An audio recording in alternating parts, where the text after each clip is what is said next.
안녕하세요. 기업의 파이를 키우는 파이더 작가 하동균입니다.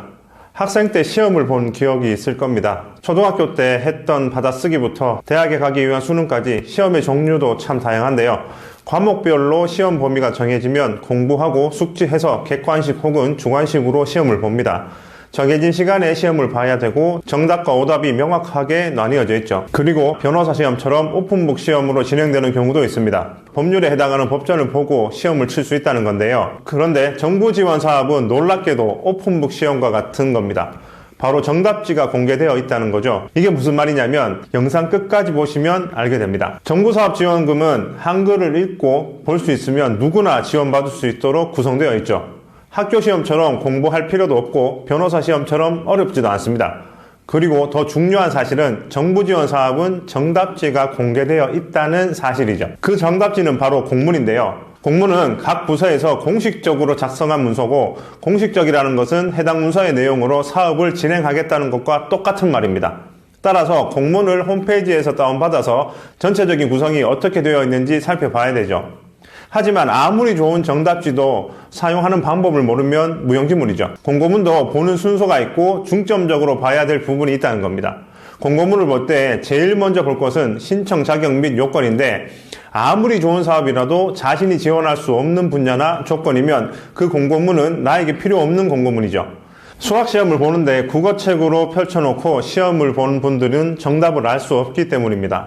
예를 들어 창업자 관련된 지원금 같은 경우에는 공고일 기준으로 신청자 명의의 사업자 등록이 없는 자가 대상입니다. 하지만 여기까지만 보고 해당 조건이 모두 충족된다고 생각하시면 안 됩니다. 왜냐하면 예외사항이 반드시 있기 때문이죠. 기존 창업자라도 지원할 방법을 알려주기 위해서 좀 더 명확한 기준으로 예외사항이 나열되어 있습니다. 그리고 위 자격을 모두 갖춘다고 하더라도 확인해야 되는 부분이 또 있습니다. 신청 자격이 있으면 신청 제외 대상도 반드시 공개되기 때문이죠. 신청 자격이 충분하다고 하더라도 공고문상에 신청 제외 대상이 있으면 절대로 지원을 해주지 않습니다. 대표적인 신청 제외 대상으로는 금융기관 채무 불이행이나 아니면 국가의 세금을 체납하는 경우죠. 그리고 사업별로 지원 제외 대상 업종도 있습니다. 그런데 이것까지 확인했다고 하더라도 안심하면 안 됩니다. 또 확인해야 될 사항이 있는데요. 신청 제외 대상에서도 예외가 있다는 거죠. 각 제외 대상 항목별로 예외 조항이 상세하게 공개되어 있습니다. 채무조정 합의를 체결을 했다거나 접수 마감 일정까지 세금을 완납했을 때는 예외로 해서 지원을 받아주기도 합니다. 이처럼 정부기관은 다양한 예외사항을 반드시 둡니다. 이런 예외사항까지 살펴보고 해당이 되면 지원 내용을 그때 상세히 살펴보는 겁니다. 지원기관과 사업별 종류들이 상세하게 공개되어 있습니다.